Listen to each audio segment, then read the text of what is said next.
I sent for other books by the same tainted hand, and my appetite for that kind of prurient romance grew keener. At this particular juncture, as chance or fate would have it, an acquaintance of mine, the daughter of a marchioness, a girl with large black eyes and those full protruding lips which reminds one unconsciously of a swine's snout, brought me 2 or 3 odd volumes of the poems of Swinburne. Always devoted to poetry and considering it to be the highest of the arts, and up to that period having been ignorant of this writer's work, I turned over the books with eagerness, expecting to enjoy the usual sublime emotions which is the privilege and glory of the poets to inspire in mortals less divinely endowed than himself, and who turn to him for help to climb beyond the highest peaks of time. Now I should like, if I could do so, to explain clearly the effects of this satyr songster upon my mind, for I believe there are many women to whom his works have been deadlier than the deadliest poison, and far more soul-corrupting than any books of Zola's or the most pernicious modern French writers. At first I read the poems quickly, with a certain pleasure in the musical swing and jangle of rhythm, and without paying much attention to the subject matter of the verse. But presently, as though a lurid blaze of lightning had stripped a fair tree of its adorning leaves, my senses suddenly perceived the cruelty and sensuality concealed under the ornate language and persuasive rhymes, and for a moment I paused in my reading and closed my eyes, shuddering and sick at heart. Was human nature as base and as abandoned as this man declared it to be? Was there no God but lust? Were men and women lower and more depraved in their passions and appetites than the very beasts? I mused and dreamed. I pored over the Laius Vernus, Faustine, and Anacortia, till I felt myself being dragged down to the level of the mind that conceived such outrages to decency. I drank in the poet's own fiendish contempt of God, and I read over and over again his verses before a crucifix, till I knew them by heart, till they rang in my brain as persistently as any nursery jingle, and drove my thoughts into as haughty a scorn of Christ and his teachings as any unbelieving Jew. It is nothing to me now, when without hope or faith or love, I am about to take the final plunge into eternal darkness and silence. But for the sake of those who have the comfort of religion, I ask, why in a so-called Christian country is such a hideous blasphemy as before a crucifix allowed to circulate among the people without so much as one reproof from those who elect themselves judges of literature? I have seen many noble writers condemned unheard. Many have been accused of blasphemy, whose works tend quite the other way. But these lines are permitted to work their cruel mischief unchecked, and the writer of them is glorified as though he were a benefactor to mankind. I quote them here from bitter memory, that I may not be deemed as exaggerating their nature. So when our souls look back to thee, they sicken, seeing against thy side, too foul to speak of or to see, the leprous likeness of a bride, whose kissing lips through his lips grown leave their God rotten to the bone. When would see thee, man, and know what heart thou hast towards man indeed? Lo, thy blood-blackened altars, lo, the lips of the priests that pray and feed, while their own hell's worm curls and licks the poison of the crucifix. Thou badest the children come to thee. What children now but curses come? What manhood in that God can be, who sees their worship and is dumb? No soul that lived, loved, wrought, and died, is this their carrion crucified? Nay, if their God and thou be one, if thou and this thing be the same, thou shouldest not look upon the sun.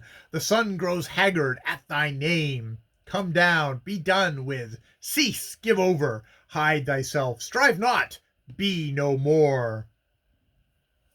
From the time of reading this, I used to think of Christ as carrion crucified. If I ever thought at all. I found out that no one had ever reproached Swinburne for this term, that it did not interfere with his chances for laureateship, and that not even a priest of the church had been bold spoken or zealous enough in his master's cause to publicly resent the shameless outrage. So I concluded that Swinburne must, after all, be right in his opinions, and I followed the lazy and unthinking course of social movement, spending my days with such literature as stored my brain with a complete knowledge of things evil and pernicious. Whatever soul I had in me was killed.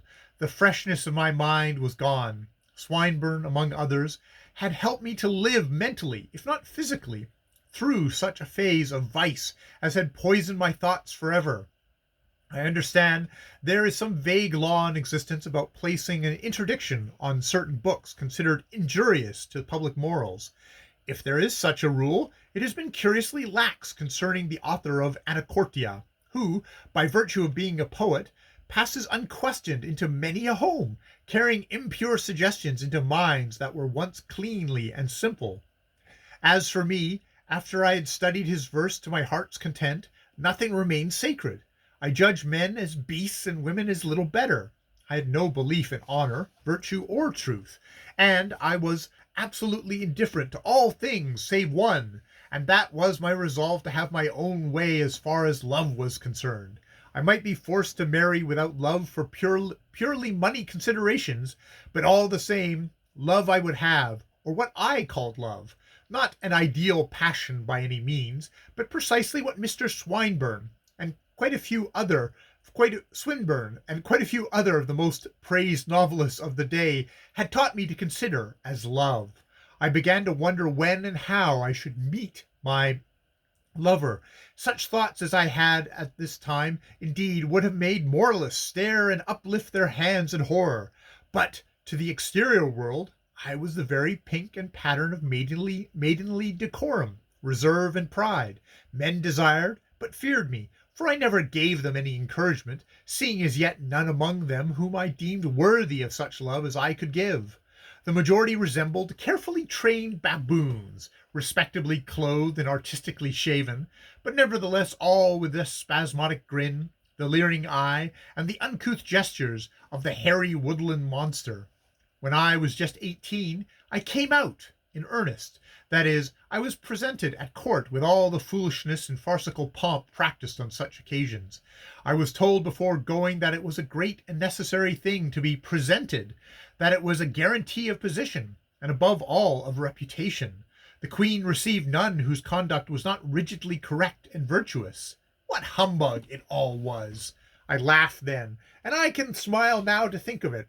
Why, the very woman who presented me had 2 illegitimate sons, unknown to her lawful husband, and she was not the only playful sinner in the court comedy. Some women were there that day whom since even I would not receive, so openly infamous are their lives and characters. Yet they make their demure curtsies before the throne at stated times, and assume to be the very patterns of virtue and austerity.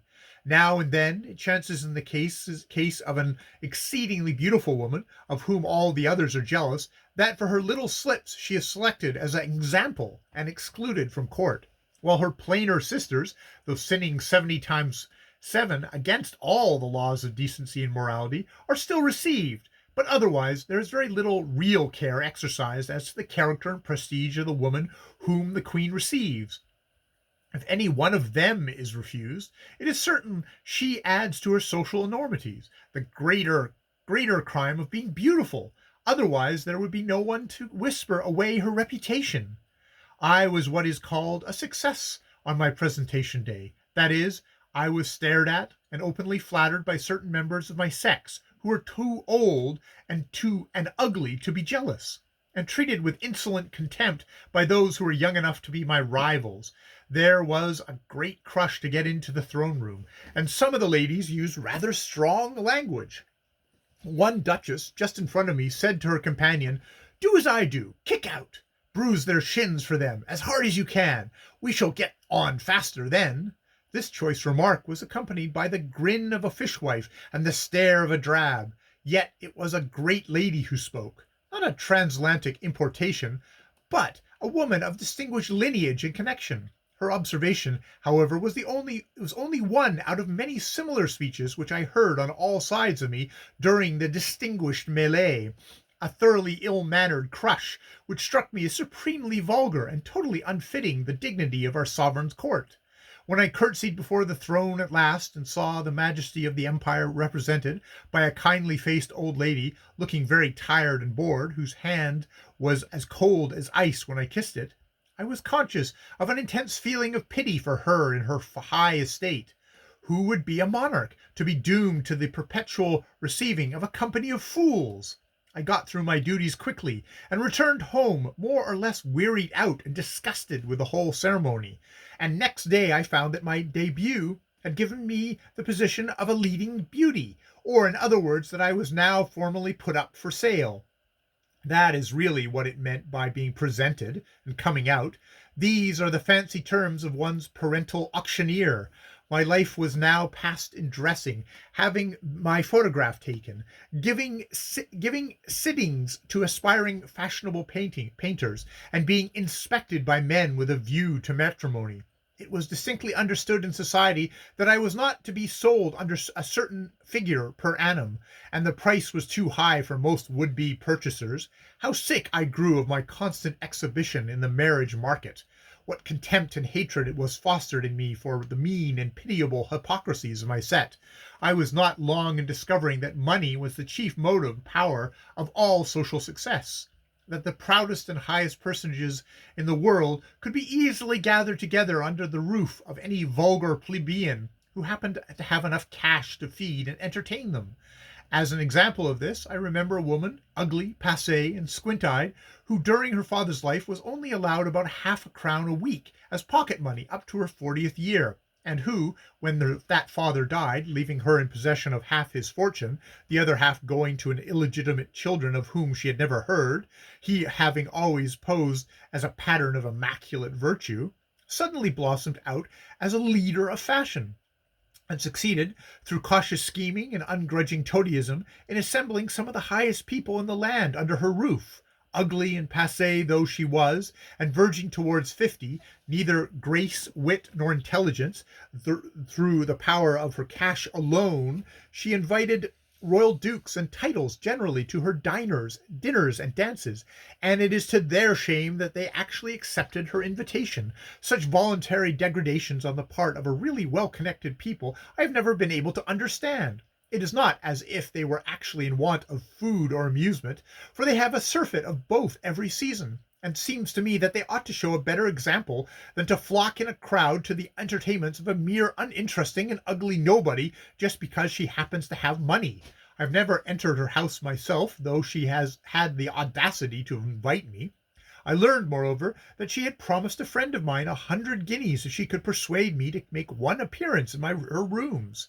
For my renown as a beauty, combined with my pride and exclusiveness, would have given her particularly parties a prestige greater than even royalty could bestow. She knew that I knew that, and knowing it, never condescended to so much as notice her by a bow.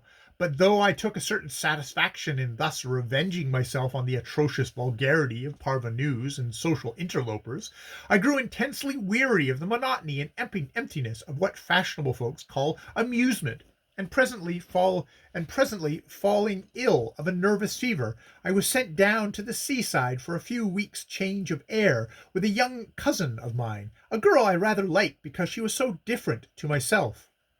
Her name was Eva Maitland, and she was but 16 and extremely delicate. Poor little soul! She died 2 months before my marriage. She and I, and a maid attendant to us, went down to Cromer, and one day, sitting on the cliffs together, she asked me timidly if I knew an author named Mavis Clare. I told her no, whereupon she handed me a book called The Wings of Psyche.